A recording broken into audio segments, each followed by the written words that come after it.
বীরভূমের দেউচা পাচামিতে ভিত পুজোর মধ্য দিয়ে কয়লা খনির সূচনা, বন্ধ খননের কাজ।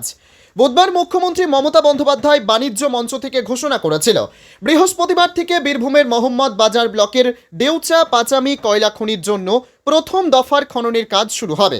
সেই মতো বৃহস্পতিবার মথুরা পাহাড়ি এলাকায় প্রশাসনের পক্ষ থেকে কয়লা খনির খননের জন্য নিরাপত্তার ব্যবস্থা করা হয়।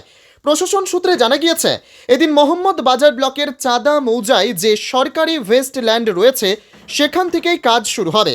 তবে সকাল থেকেই এলাকার বেশ কিছু মানুষ এসে হাজির হয়েছিল সংশ্লিষ্ট স্থানে। তাদের দাবি আগে সরকারি চাকরি দেওয়া হোক, তারপরে কাজ শুরু করা হবে। ওই দাবি রেখে তারা সংশ্লিষ্ট স্থানে জমায়েত হতে থাকেন। তবে দুপুর 12টা 30 পর্যন্ত সেই একই পরিস্থিতি হয়েছিল।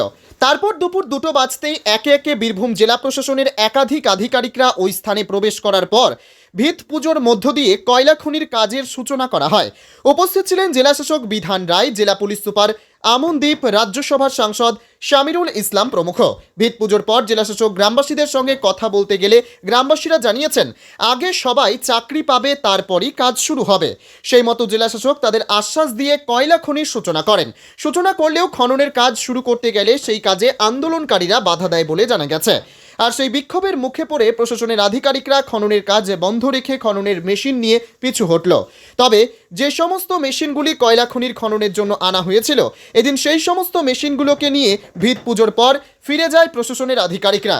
তবে বীরভূমের মোহাম্মদ বাজার ব্লকের দেউচা পাচামিতে কবে থেকে কয়লা খননের কাজ শুরু হবে তা নিয়ে কিন্তু এখনও ধোঁয়াশা। তবে গ্রামবাসীদের বিক্ষোভকে সামলিয়ে আদৌ কি কয়লা খননের কাজ শুরু করতে পারবে জেলা প্রশাসন, সেই প্রশ্নই এখন সকলের কাছে।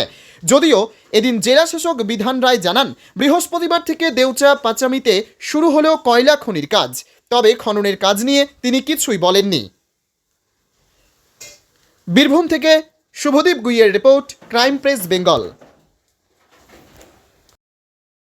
সকালের দিকে ছিল ইস্যু, কিন্তু সর্ট আউট হয়ে গেছে। এখন যেরকম আপনারা দেখতে পাচ্ছেন এখানে যে কাজ হবে, মেশিনারি বগেরা চলে এসছে, আমরা এখানে চলে এসেছি। আপনারা দেখলেন এখানে যত আমাদের মা বোনেরা আছেন সবাই খুশি আছেন। এখানে আমরা রাস্তাতে কিছু লোকের সঙ্গে কথা বললাম, সবাই কিন্তু পজিটিভই বলছে। তো যেরকম ডিএম সাহেব বা এমপি সাহেব বললেন, এখানে মানুষের জন্য এখানে যত কাজ হবে, লোকাল বেশিরভাগ লোকাল লোকই কাজ পাবে, চাকরিও পাচ্ছে, জবও করবে, এখানে চাকরিও পাবে। তো এখানে যে লোকাল মানুষ আছে বেশিরভাগ লোকই বেনিফিট পাবে, অলমোস্ট অলই লোক বেনিফিট পাবে এখানে। তো আশা করছি কি ফিউচারে আর কোনো ইস্যু টিস্যু এখানে ইস্যু বগেরা হবে না।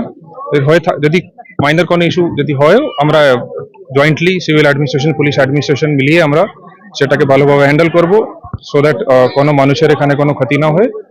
যেরকম ডিএম সাহেব বললেন, জল জমি জঙ্গল এখানে সব বাঁচানো থাকবে। অ্যান্ড আশা করছি কি খুব ভালোভাবে দ্রুত স্পিডে এই প্রজেক্ট আগে এগোবে। এখন আমার কোনো জমি নাই, আমাদের কোনো জায়গা নাই, কিছু নাই, আমরা শুধু ওই ঘরটাই আছে আমাদের, আর কিছু নাই। আমাদের চাঁদাতেই বাড়ি, আমরা আমাদের কাজ চাই, চাকরি চাই একটা করে, আমাদের কাজ চাই, আমাদেরকে কাজ দেখ, তারপরে আমরা সব কাজ চালু করবো। আজকে কি শুনবো, আমরা এখন এলাম, আমরা ওটাই বলতে এসছি যে আমাদের কাজ চাই, আর কিছু চাই না আমাদের। আপনাদেরকে বলছি, এবারে এখানে স্যার আসুক, স্যারকেও বলবো। আমার নাম ববিতা বিত্তা। আমরা প্রতিদিন আমাদের কাজ করে আসে, তবে আমাদের ভাতে হাঁড়ি চাপে। আমার কোনো জমি নাই, আমাদের কোনো জায়গা নাই, কিছু নাই, আমরা শুধু ওই ঘরটাই আছে আমাদের, আর কিছু নাই। আমাদের চাঁদাতে আমরা আমাদের কাজ চাই, চাকরি চাই একটা করে, আমাদের কাজ চাই, আমাদের কাজ দেখ, তারপরে আমরা সব কাজ চালাবো।